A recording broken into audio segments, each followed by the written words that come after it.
Hello, everybody. My name is Spencer Hoff. I'm here to put on the VA loan crash course. We've had home loans. Thank you for joining. I am here subbing in for Evan. As we see, Evan, I work for Evan. If you want to get a hold of Evan, you can call this number direct. That will go to his line, or you can call me. You can find my number on the website there. But that is us. We specialize in VA loans, primarily for active duty PCSs. But with that being said, if you're retired or separated, we can work for you too. But that's what we do. Thank you for showing up. Let's get into it. So, this is what we will be covering the VA course objectives, go over some history and some important highlights of the VA loan, get into some common questions that we often hear our customers asking, get into a little bit of 101, well, some of the basics there. Give you a little scenario exercise, who qualifies, right? Who can get a VA loan, and then give you some practical information on, with this knowledge, how do you actually go win a home? How do you get on a contract and get the home that you want? So that is the high. That's what we're going to be covering here. So just jumping right into it, right? History. It was a product from World War II. It came out of the Service Member Readjustment Act of '44 as the war was ending, right? Politics, the Congress, the president, we were asking, how are we going to readjust our soldiers coming back from the war? And so, two items from that was the education bill, the GI education bill, which is about getting soldiers educated and getting them back in the economy, and then the VA loan. It's about obviously getting them in a home. So that is where that started. Since '44, it has definitely evolved, expanded, gotten better since then. And so, next part to cover there is this 25% guarantee. This is kind of the technical essence of what's going on in the background of a VA loan. The VA guarantees your mortgage 25% of your loan amount, such that if you were to ever default, the VA would step in and they would pay your investors, they would refund your investors 25% of the loan amount, no matter what. That right there creates the lower risk on a VA loan as compared to conventional, because it's literally a less risky asset for those people putting their money into mortgages, right? To put numbers to that real quick, let's say you got a $400,000 loan, you defaulted immediately, you literally never made a payment, so those investors are out of the money. Those investors could go to the VA and they could get back $100,000 from the VA, 25% of $400,000. So that's how that works. So that is, as I said there, the bottom point. That's what creates the lower risk, more competitive rates on that. Also, that is essentially a substitute mechanism for private mortgage insurance or mortgage insurance premiums. The VA pays it on your behalf, essentially. So that's part of the reason why you don't have mortgage insurance on a VA loan. Also, that's what one of the reasons that relates to why you're able to go 0% down, because there's that safety mechanism from the VA guarantee in the background. All right, so next slide we're talking about here is common VA loan questions that we get from our customers. So, can you use your VA loan more than once? Yes, you absolutely can. All right. Can you have multiple active VA loans? Yes, you can. There's a little bit of nuance to that. We'll get into that later. Does your VA loan benefit ever expire? No, it does not. You have it for life. If you got it, you served, you got it. Does it have a size limit? No, it does not. With the nuance of when you have multiple VA loans outstanding, there's some nuance there. But generally speaking, you don't have a VA loan size limit. All right. Does a service-connected disability affect a VA loan? Definitely. Yes, it does. Yes, it does. It'll help you. Can you use your active duty? Can you use your VA loan while on active duty? Yes, you absolutely can. And that's our main customer that we serve, active duty VA loans. Can National Guard or Reserve get a VA loan? Yes, you absolutely can as well. All right, we'll cover a little bit more on that one too. So, common VA loan question recap. Boom, that's what we just covered. There you go, in a little chart. Nice little chart for us. All right, so getting into a few more of these items in detail here. All right, so the VA funding fee. The VA funding fee, this relates to, as we said, does having a service-connected disability benefit you? Yes, it does, because you get your VA funding fee waived. VA funding fee is the biggest closing cost when you have a VA loan. It goes to the VA. It's essentially one of the ways that they fund this program. You pay it at close. There's a few ways that you can pay it at close. You can pay it at close. You can get what's called a seller credit, which is essentially you negotiate for the seller to pay it on your behalf at close, or you can finance it. You can roll it into the balance of your loan and pay it off over the life of your loan. That will mean obviously higher increased payments, but that'll mean you don't have to pay that lump sum at close. So that is how that one works there. Now, this is the details of what you'll be paying on that VA funding fee. So as we can see here, your VA funding fee amount will be dependent on two factors. One is if it's your first time using your VA loan, they call it a first use versus subsequent use. And then two, down payment. The VA changes your VA funding fee depending on if you're bringing money down. So if it's your first time using your VA loan and you're 0% down, they're going to charge you 2.15%. If it's your first time and you're bringing 5% down, they're going to give you a discount, 1.5%. They're going to drop that by 0.65%. They're going to help you out for bringing a down payment. If you bring 10% or more, right, they're going to give you they're going to charge you 1.25 on the VA funding fee. So thus, the more of a down payment you bring, the lower the VA will make their VA funding fee. That can really help you when it's your subsequent use, as you see in the far right chart. That right there, if it's 0% down, you're going to pay 3.3% on the VA funding fee. If you bring 5% down, though, it gets halved, more than halved. It goes to 1.5.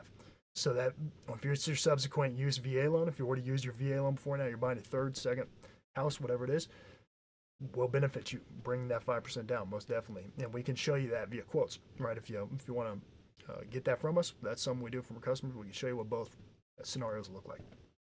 Anyways, and if you bring it 10% down, they'll drop it a little bit more, not as substantial, but they will drop it to 1.25. That is for purchases. That's when you're purchasing a home or building a home. You can build a home with a VA. All right, so then there's the cash out refinance. That is when you are refinancing your home, pulling cash out. So that the VA funding fee is 2.15, right? 2.15 and no down payment. There's not a down payment on a cash out refi, so it's just 2.15 flat.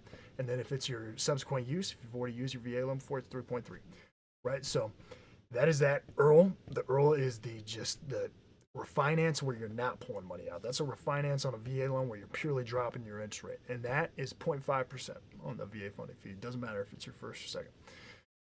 Loan assumption, that is where you literally take over someone's VA loan. So an assumption is you have one veteran here selling their home in, per se, Colorado Springs or San Diego, somewhere where there's a lot of veterans.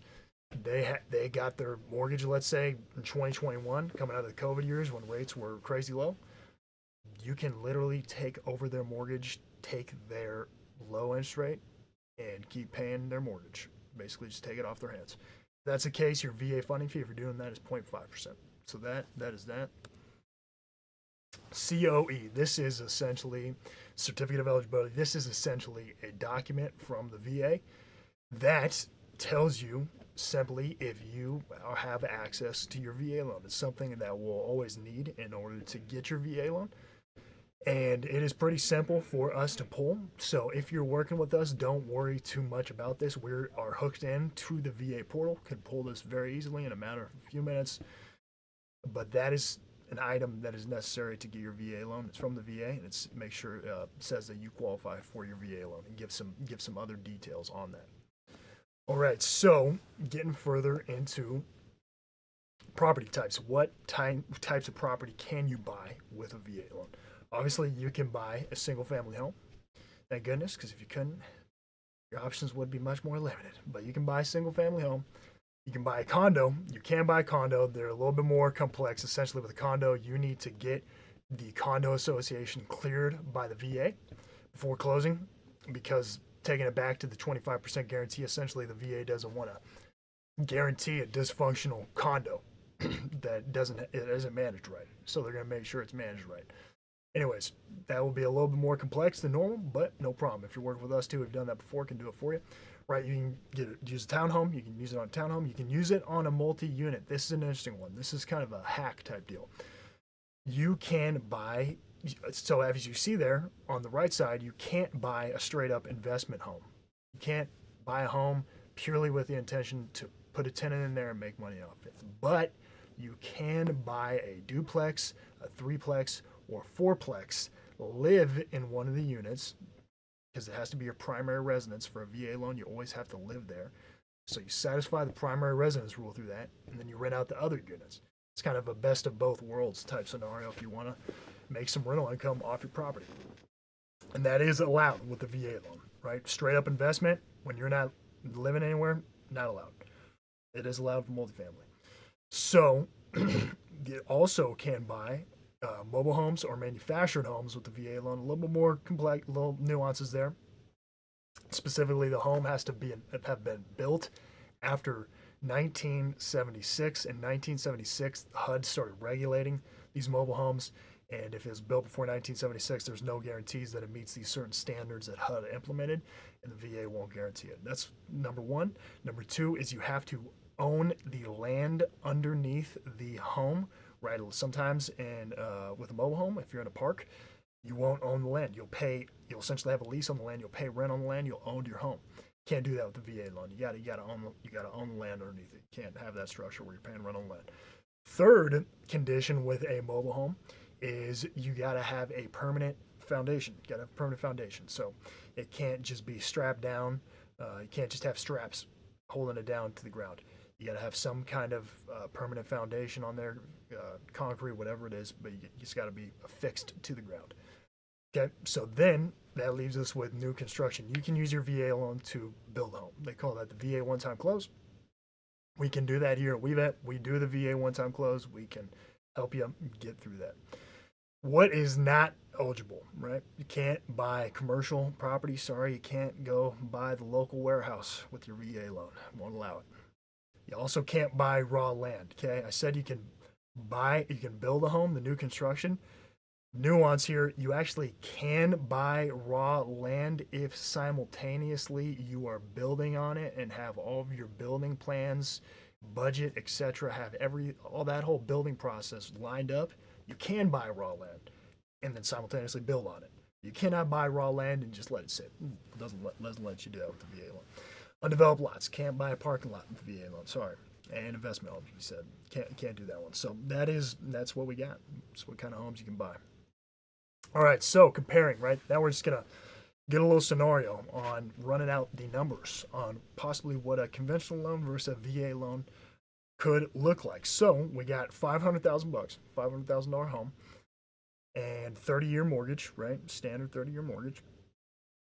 Now, as we see, this is putting numbers to it on the lower risk, lower rate coming from the 25% guarantee on the VA. Conventional loan doesn't have that same kind of mechanism. It doesn't have a guarantee like that from the government, right?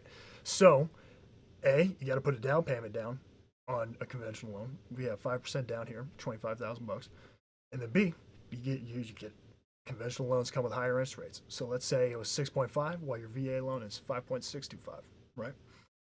This is what that would actually mean for you over the long term. That would mean that your principal and interest payments on the conventional is about $3,100, call it technically 3,117, we'll call it $3,100, while your VA loan is about $2,900, right? Technically 2,878, right? So you're saving roughly, what is that, about $200 or so per month, right? 220 maybe, something around there. But then on top of that, you have mortgage insurance that you are paying on your conventional loan until you get to a certain loan to value, until you have paid off enough of your loan. You got to pay mortgage insurance, which is going to add another 114, right? So that's the savings that you get from the VA. You'll never have to do that. Right, so that means running that scenario over the 30 years of the mortgage, that will add up to about $86,000 just in this scenario right here. $86,000 you could save on a VA loan as compared to a conventional. So, getting into our next spot here, who qualifies for the VA loan, right? So,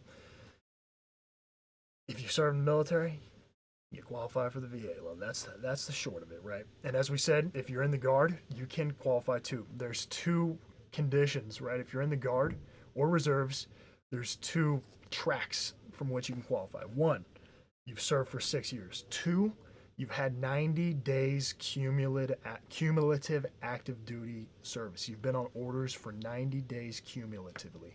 Those are generally the two ways that you qualify if you're in the Guard or in the reserves. But anyways, right? Just because you can get access to your VA loan, right? Just because the VA is saying, hey, you've served, you can get your VA loan, you have to qualify. You have to have somebody willing to lend you the money.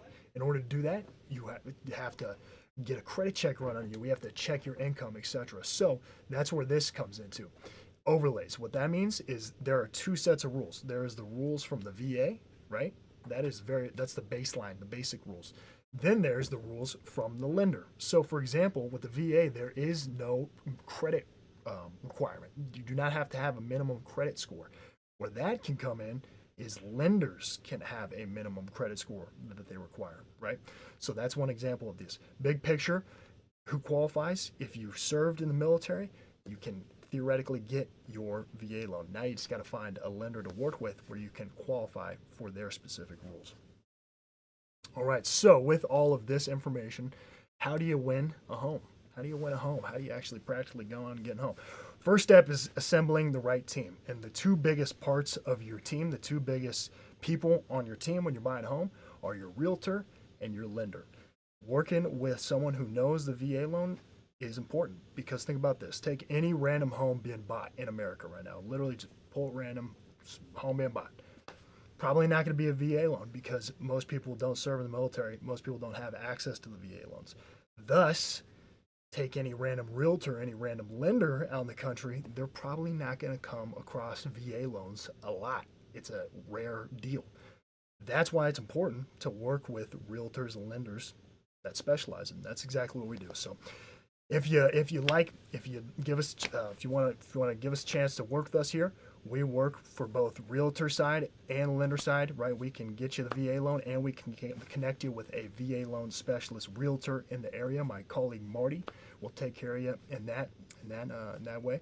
But here is Evan's contact information. This is how you can get a hold of us. Just reach out to Evan on the screen. You'll probably get connected with me, and we'll get you kicked off in the process, get you started in the VA loan application. But we appreciate your time and listening to this webinar here. If you got questions, you can email Evan there, as you see on the screen. You can take a screenshot of that real quick and shoot him over an email. We'll get back to you. But we appreciate your time here. Thank you for tuning in, and we will be speaking.